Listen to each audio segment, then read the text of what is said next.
Host Christopher Balkrin. One thing that so many of you have talked to me about has been international students. The number of international students coming to Canada, it's just growing disproportionately to our population. And so in this video, this live stream, I started this live stream just the other night talking about a lot of the things that are happening. This live stream is going to be a continuation of exactly that, a continuation of the issues that all of us have noticed in our societies, all of us have experienced across this country. This seems to be the uniting factor that unites all Canadians, it seems, coast to coast, and even political stripe to political stripe. My friends who are liberal and more liberal minded have told me confidentially and, secretly that something needs to be done about immigration. And they don't want to be talking about it too openly because I still think that there's a lot of stigma talking about immigration today. If you are critical of it, it's viewed as you're racist, you're xenophobic, you're somehow something is wrong with you. And I think that that is something that we as Canadians need to really, really wrestle with.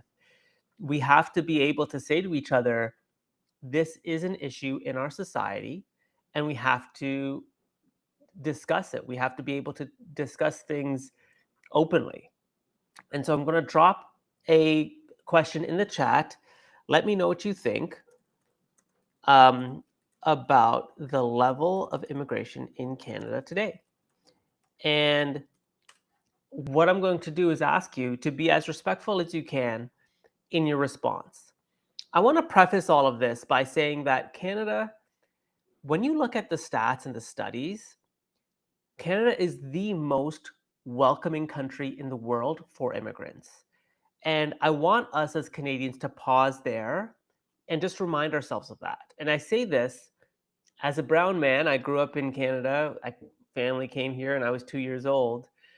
But the experiences of immigrants in other G7 nations are nowhere near their experience here in Canada in terms of being accepted into communities. Of course, there's a lot of hate, anti-Semitism, Islamophobia. There's a lot of hate still in Canada and in pockets of Canada. But again, at a macro level, by and large, our hate crimes in a comparative lens to other G7 countries are very low. And I want us as Canadians to celebrate that fact that we are very accepting of immigrants. So if Canadians are talking about their concerns with immigration, you know it's a big deal. You know this is something that so many Canadians are thinking about, and they're worried about how they may very well be perceived. So in this video, I'm going to do a few things that I wanted to do in the first video, but technology wasn't working in my favor. The first thing is I want to share with you a little bit more about how we got here, because that's something that is not being discussed enough. I heard Pierre Poilievre say he wants Carney to end the temporary foreign worker program. And that's great. It's great that, or at least change it. But Pierre Poilievre also knows not to say the dreaded three letters: International Mobility Program, the IMP. The IMP was started by the Harper government, and that allowed employers more flexibility in bringing in foreigners without labor market impact assessments. That program has gone up fourfold over the temporary foreign worker program. And I imagine there's a lot of fraud and all types of things happening inside the IMP. Again, I don't have the stats to back that up, but it's interesting that Pierre mentions that and not um, the International Mobility Program. So again, I'd love to know from all of you what you think of immigration in Canada today. All right, so let's get this started. One thing I want to share with you first is a sobering reality, and this is something the from Ontario. This is really interesting. This is back in 2021. Ontario College's reliance on international student tuition, a risky formula, Auditor General warns. Ontario colleges are increasingly dependent on high international student tuition fees to stay afloat, a risky formula that could jeopardize their long-term survival. Across 24 public colleges, 68% of all tuition fee revenue comes from international students, the majority from India. International students pay on average $14,000 in annual tuition compared to just over $3,000 for domestic students. That puts these institutions into a precarious position should students decide to go elsewhere or are no longer able to come to Canada to study. Timmins topped the list with international student fees accounting for 92% of total tuition revenue in the last school year. Centennial College in Toronto, more than 80% of its tuition since 2018, followed by Seneca at 68%. How wild is this? I mean, we're talking big numbers. And what's crazy is these numbers are emblematic of bad government policy or perhaps short-sighted government policy. Because our school systems, our public college school systems, are 100% dependent on international students. And so when we start thinking about it in those terms, then we can layer in bigger issues and bigger interest groups that may be at play here. So one interest group could be like universities and colleges may actually hold a lot of political power to influence policy to say, don't shut down our stream of international students. There's too much on the line here. Our schools may have to shut down as a result. Something for us as Canadians to be thinking about. So how did we get here? How did we get to a point where public schools, our colleges are so heavily dependent on these public schools? And I do see a comment in the chat. Let me just see for a second. Again, folks, if you are liking this content, definitely like, subscribe, do all that fun stuff. I think it's great that we're doing this. I think it's awesome. I think it's very important that we are talking about this stuff because it is so, so important. So let me just go for a second. I'm having some issues here, folks. I'm so sorry. Give me 1 second. Let me just see what's going on, and then we'll come back to this issue because it's a very important issue. Let me just see. I saw a comment. I don't know if it's still there. Let's see how it's going. Okay, give me a sec. Sorry, folks. YouTube, just give me. Oh, someone says, can you please post the link to the report? 100% I can. Let me just throw this in the chat for you. Oops. So you can take a read yourself. Great point. 100%. I will. Here you go.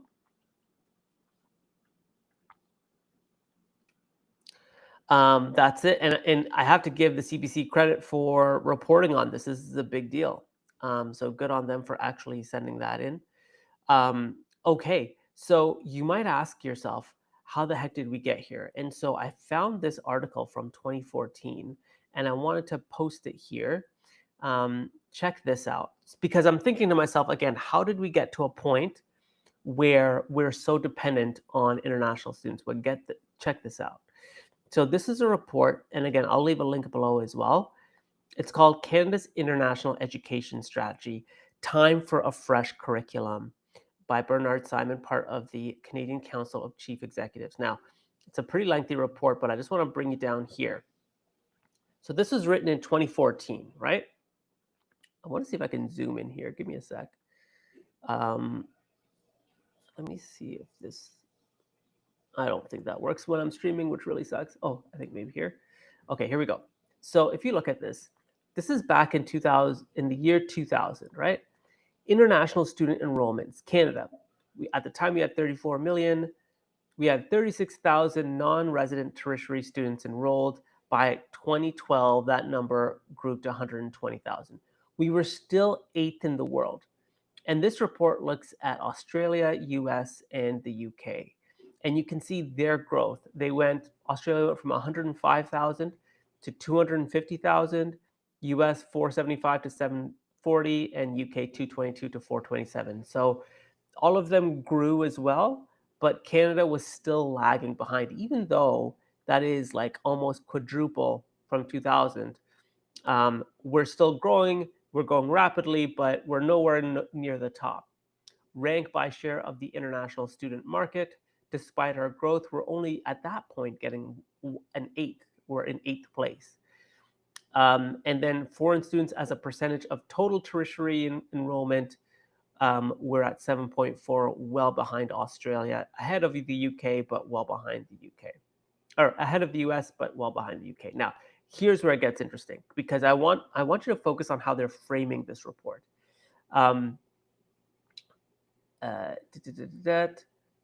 It says, when you read this report, you start seeing that the language that's being used is like Canada's lagging behind. Canada has only started rising to the challenge. The feds and many provinces have taken significant steps to sharpen our competitive edge over the past 3 years. Even so, a combination of turf battles, excessive bureaucracy, and a dearth of leadership and imagination continue to hold us back. Let me get the exact quote for you. Here we go. Okay. This is something I really want you to think about. Canada has fallen behind Australia and other advanced economies in seizing the opportunities presented by the burgeoning business of cross-border education. These opportunities go well beyond the number of students a country attracts or the money they spend. International education is fast becoming a valuable tool in trade, development aid, and diplomacy. In other words, it plays an increasingly visible role in the way that a country projects itself onto the world stage. Furthermore, education agreements are likely to fulfill much of the same role as trade agreements in deepening bilateral relationships and liberalizing the movement of people across borders. My apologies, folks, if you're hearing my washing machine in the background. I've got my washing machine going, so if you are hearing that, please let me know. But I hope that gives you some insight into how this is being framed. And this is very important, because how this is being framed, and let me just provide you the link to that article as well, and I'll drop that in the chat. That should be coming your way soon. So those are the articles that I've cited so far. Check them out if you haven't already. But you can see in Bernard Simon's summary, this is 2014.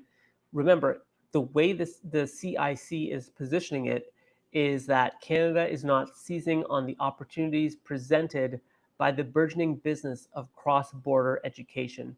Again, it's not just about the numbers, it's about how this can be used as a tool in trade, in development aid, and diplomacy. And in fact, these agreements are basically deepening bilateral agreements, which is so interesting in how they're framing it. So you can see interest groups back in 2014 were saying, hey man, we're falling behind the pack. We're not exactly competitive in comparison to Australia, the UK, and the US. And by the way, attracting international students is the same as creating a trade agreement, deepening bilateral trade. And maybe, just maybe, there's a push for more deepening of the relationship between Canada and India, which is why we have so many Indian international students, because of a potential trade agreement that Canada wanted or is striking with India. So I'm going to pause there and just allow you to just let that sizzle on your mind a little, marinate on your mind, as as we kind of move towards understanding this a little bit more. Um, Peace on earth. There's 1.5 billion of you build your own schools. Okay. I'm all here for respectful conversations. That's what I strive for, not this kind of stuff. Let's make sure we're keeping it respectful. So we can see in 2014 the understanding of international uh, students and attracting them was clearly because there was this push for a deepening of a bilateral trade with India. I just want to also mention that, again, India does represent the vast majority of international students that arrive in Canada. And that is very important to how we understand this. So I mentioned this before, but okay, peace on earth. Um, let's. This is um,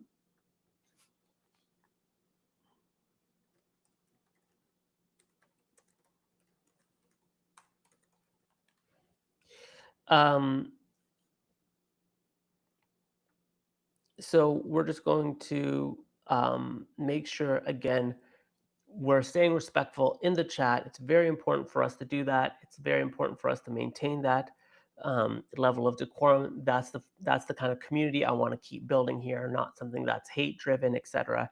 I just want to remind everyone um, that Canada is not the place where we engage in hate and we engage in discrimination. We are, again, one of the only countries in the world where we have this level of acceptance of immigration and immigrants, and I think that's the key to this discussion.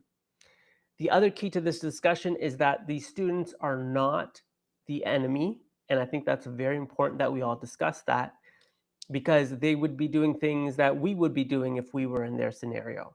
It's just that there's a structure in place that has allowed this to happen more and more, and it has been um, uh, more challenging. So I think it's going to be very important that we remind ourselves we are very, very respectful and accepting of immigration. The structures in place have allowed much more immigration when we have issues right here at home, unemployment being the biggest one.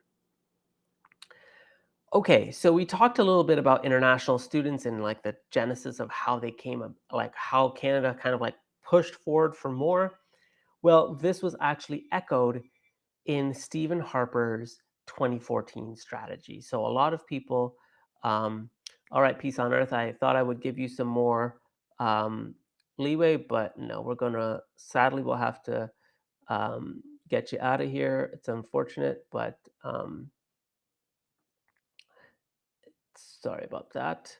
Um, and then, yeah.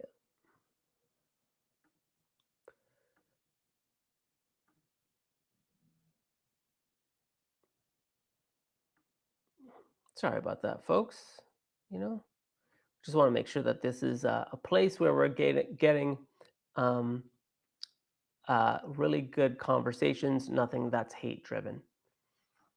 Um, the last thing I want to mention was Stephen Harper's strategy. I think that's very important when we talk about these things. Sorry, my washing machine's going off. But let me share with you um, Stephen Harper's strategy. See if I can do that. It's a bit of a challenge, but let me see if I can get it up. Because this is very important, because he started this strategy in 2014. Here we go. So this is Stephen Harper's strategy. It's called Canada's International Education Strategy. Again, released in 2014. And similar to the CIC report, it talks explicitly about making the grade in a highly competitive global environment. Remember, it's us attracting skills and foreigners to develop our economy to make us competitive. That's the way it's being phrased. I want to, and Canada as a destination of world-class higher learning. I just want to, it talks about economic impact here. I want to, like, this is a really interesting report in how the government was framing this. Now, let me just go down. There was a really interesting stat it pulled out. It's really good. I was like, oh, I have to share this. Now I can't remember the page number it was on. Um, it's like in the billions. Let me see if I can find it by a search. Here we go. This is the one. No, it's not. Almost there. There. Yeah. See, this is the thing. So it says here, attracting more than 450,000 international students by 2022 will create at least 86,000 jobs, 173,000 new jobs. And then get this, see international students expenditures in Canada rise to over 16.1 billion. There was another stat that I think was provided where it said something like um, the students contribute like tens of billions to the economy. Anyways, I can't find it. Clearly, it's not in this report, but you can see clearly that this is the strategy. And you can even see here, like India is a major part, and they were part of the advisory panel, and the government of Canada that recognized it as part of this strategy. Very interesting. And again, it's about deepening the ties between Canada and India. So India is featured throughout this report, and you can see it, the fast facts here, right? Like very, very interesting to see this as well. This is pretty wild that this is in Harper's 2014 initial plan for international students. Very interesting there. I'll leave a link for that as well. Al Capone says, as a Canadian citizen, I'm all for immigration, but it cannot be dominated by a single country, namely India. Correct, Al Capone. I think most Canadians would agree with you. And it's unfortunate that this is the level that we've got to. But it's one of the things where we feel like as Canadians, we've moved outside a path of like something that can actually um, be emblematic of Canadian immigration. Um, that quotas per country make a lot of sense. What I think the issue is, there's a series of government programs that can get around the quotas. So if you weren't successful in the temporary foreign worker program, you can go through the international mobility program. If you weren't successful there, get a study permit, get a postgraduate work permit, then get your PR. Like there's all these like nooks and crannies on how to get to Canada and then get through to PR. And I think an overhaul is needed. But, and this is really important, we go back to 2014 and there's a strategy here to keep us competitive. This is the words the government's using. So if we are going to reduce the levels, how will the government actually go back on this after basically laying this all out and saying, we have to stay competitive, we have to attract the most amount of people possible to Canada through international students because of their impact on our economy, and now here's the other thing, Al Capone and others, for your consideration. I mentioned at the outset, 68% of our public colleges depend on international students. Like without them, these colleges would basically crumble. And I understand the power dynamics and political dynamics at play here.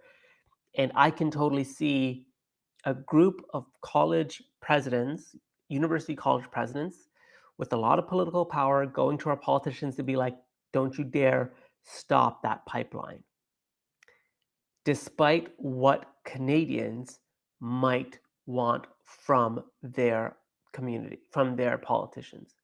And I think this is the most important piece, that there's other things at play here that need to be discussed. because I think it's very, very important. Um, Again, a drastic correction needs to happen uh, uh, through structural government policies. Great point, Al Capone. I think it's something that we need to be talking about more, so that we can at least um, have a concerted discussion about it in more detail. So we can see how the framing is. I just want to leave you on this, and in a subsequent live, I'm going to go into the pivot Trudeau made, which was we're accepting all these immigrants, international students, excuse me, and now Trudeau looks to permanent residency. He looks to pathways to citizenship, amplifying Canada's international students, quote, from the government's perspective, making us more competitive, but that comes with major challenges. That's going to be my next slide. This was just about laying the groundwork for how we got here. The next one's going to be about what the heck did government do to make this as crazy as it is today. Al Capone says that the current government does listen to us in regards to immigration. We'll vote them out. I hear you, Al Capone. I think it's, again, a very important point. Um, I think that what I've noticed, Al Capone and others, is my friends on all sides of the spectrum are silently talking about this. Silently. They're talking about it with me, they're talking about it with a few other people, silently. They're not talking about it publicly. And I want us as Canadians to be talking about this publicly, because what's said behind closed doors has a lot of merit to changing our public policy. So, my goal is to normalize these conversations and build these, bake these in to our day to day, so that we can approach these with greater veracity, thoughtfulness, and open eyes and open mindedness, with deep respect for the people who are caught in the middle.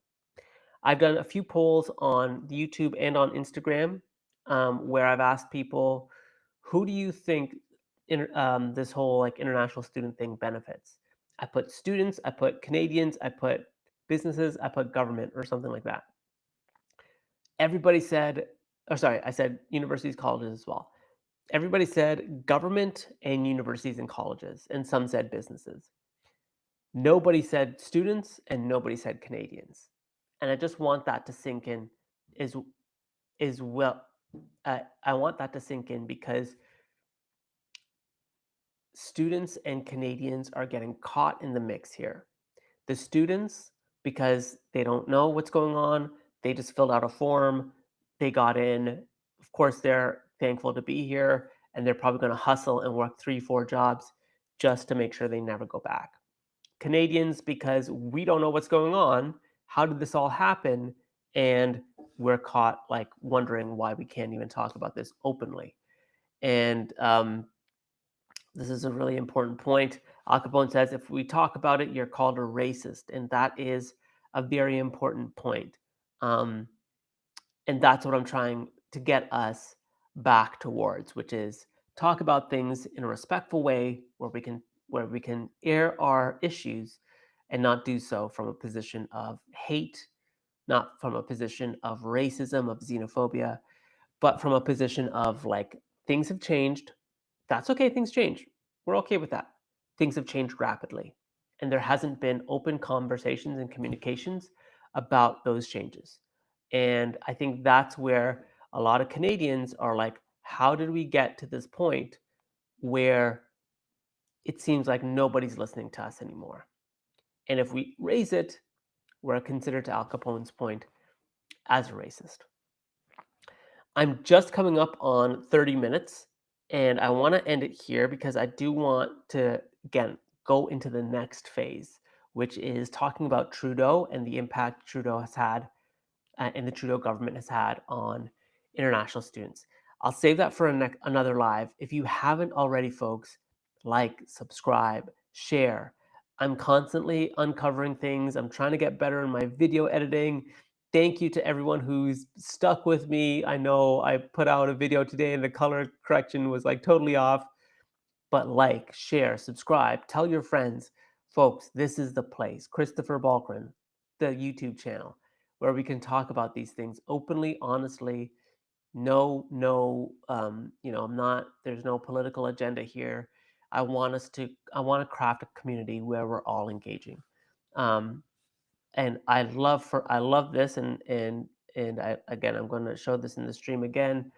My family, my friends, my neighbors, we talk about all this all the time in private. Al Capone, I'm going to challenge you. Let's make sure we're talking about it here on my channel too. So I encourage your family, your friends, subscribe. There's a lot more content I'm going to be putting out about this. Let's just keep having this conversation. Again, find me. You already found me on YouTube. My Instagram is, you just Google my name, or just search my name on Insta. I post there a lot.